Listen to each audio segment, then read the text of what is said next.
Welcome to another rendition of Daily December, and also our second episode of Steven's Board Special Edition, where I go back and redo old content because I'm much better now. Better, faster, stronger. Let's talk the Gunslinger from Fly Casuals, from Star Wars Edge of the Empire, the Smuggler's Sourcebook. So, the Gunslinger is a pure damage dealer. Plain and simple, and I guess I can kind of intimidate. They're really just a damage dealer. Yeah, no real talents that have anything to do with anything but doing damage and not taking as much damage. That's basically it. So, let's start. First of all, they're one of the few smuggler specializations that actually get a combat skill as a career skill. That's kind of an abnormal thing, right? Oh, well, I guess it's a bit more common if you count gunnery, but that's more of a vehicle pilot kind of thing, although you can have a giant bazooka and run around with that eventually, but for the most part, combat skills as a smuggler, as career skills anyway, kind of few and far between. So that's a big draw for this class, or talent trait, specialization, whatever. So, as you might imagine, from the hat and the trench coat and the pistols, they specialize in sort of that quick draw, Wild West, shootout type of stuff. Gunslinger, also the name probably is an indication.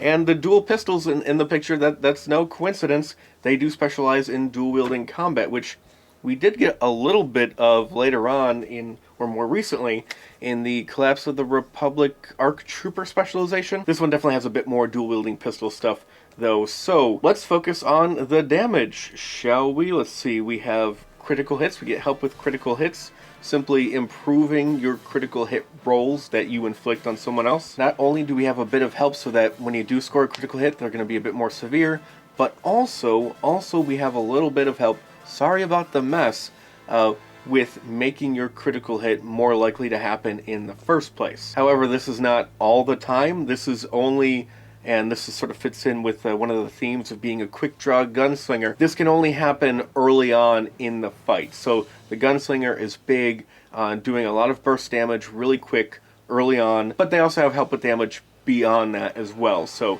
they're not just sort of a one-trick pony with the high burst damage crits and whatnot up front. But in addition to dealing crits up front, we also have the ability to do more damage, just straight up damage up front, in the form of the quick draw and quick strike combination that I've been talking about, so I guess since Smuggler Scoundrel. That's it, Smuggler Scoundrel. They sort of had this combination as their only damage, really. Draw real quick, shoot them, have a little help with that, and then that's it. And then they're just relying on their dice pool. This character is far beyond that. Now, how does quick draw help you? Well, you don't have to use a maneuver to draw your weapon, so if you're caught off guard or whatever, you can just quickly draw it and use that maneuver to aim instead, or to move into position, take cover. But mainly as far as offense is concerned, you can aim, and that will help you do better. And of course, on top of it, you could strain yourself to take a second maneuver, aim a second time, be more offensive, or get into cover, or move into the best position. You can move into a position to where you're shooting better, and that might help you more than aiming. So you could do both, mix and match. Helps you offensively, defensively. I can't say enough how good action economy can really help you, especially in a fight, or really any structured encounter. And also, I think they're the only tree to this day that gets it. Improved quick draw. I may be wrong on that, maybe someone else does, but I'm pretty sure improved quick draw, you just get to do it more.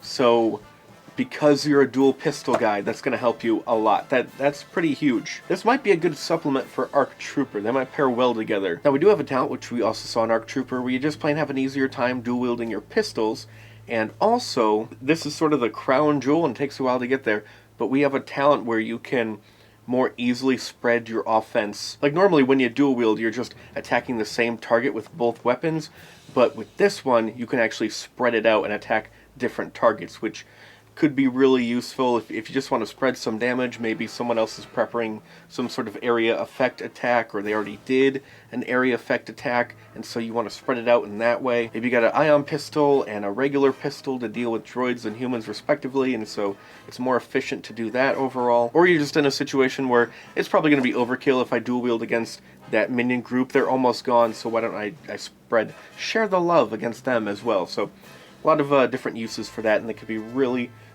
helpful. I had a friend who was had a gunslinger, and he was really, really awesome. And gunslinger slash other stuff as well, I think. Really beefed up. By the end of it, I think he could like target 2 different minion groups and just clear them completely. It was ridiculous, some of the stuff he could do with this. Anyway, we also have one of those big talents where basically you can't use it that often, but it's going to help you in a big way with a check or 2, in this case combat checks. As you might imagine, range light is one of those combat checks. It's a pistol guy, kind of makes sense. And one of my favorite combat talents in the game. I always love specializing in certain types of weapons. I almost wish it was more specific. But anyway, deadly accuracy. You pick a combat skill, you're better at it. And it's this really nice, consistent damage. Although it doesn't, because you're dual wielding, it's not going to be quite as good as you might think. Make sure you're reading it correctly and you know how it actually works. It might seem better than it actually is if you make an assumption, but it's not how it works. So GMs, keep an eye out for that, how dual wielding and how this talent works. Your players might try to get one over on you, or probably just do it by accident. It's most likely. I'm a cynical douchebag, so I'm assuming they're trying to get one over me, you know. Anyway, we get some help with the aim in a more direct way, but also on the other side of it. You know, quick draw sort of helps you with aim indirectly. We have another talent where, so when you aim, you can do 2 different things with it. This helps you with the other one, the less interesting one where you pick a specific target, but there's penalties. You get some help dealing with that, and you can do that better. So that's really nice. A lot of talents that we just don't see that often in terms of combat. This tree can really help make you feel like a special little snowflake as you're just blowing people away with your blasters. And is that all of the offense we got? It's mostly offense. We got a little bit of defense, a little bit of grit, a little bit of toughened, and a little less than what I would say is average for a dedicated combat tree. But we do have my favorite active talent, dodge.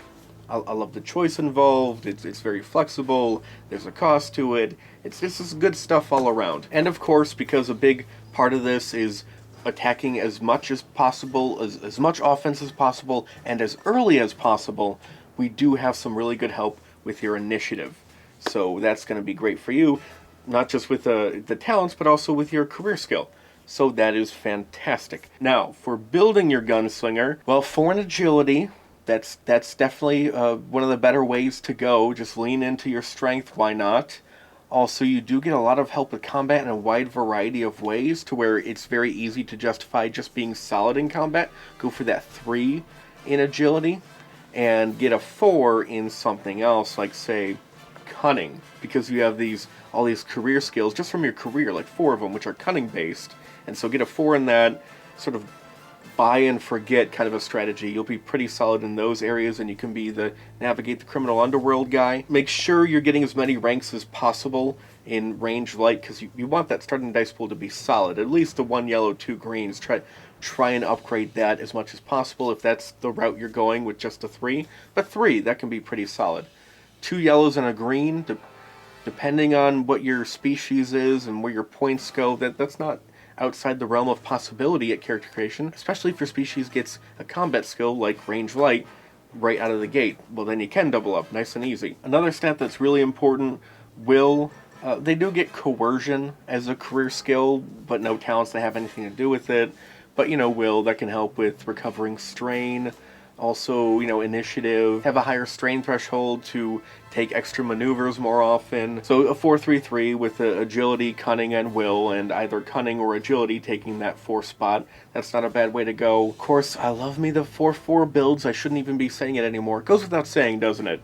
Agility and cunning, that would be fun. Another candidate, though, would be intellect, perhaps, to help you with the whole navigating the criminal underworld. It's not all just cunning, but also knowledge outer rim, so maybe a 3 in intellect might be a decent candidate. But I don't really like a 4-3s build for this. I think it's just spreading yourself a bit too thin.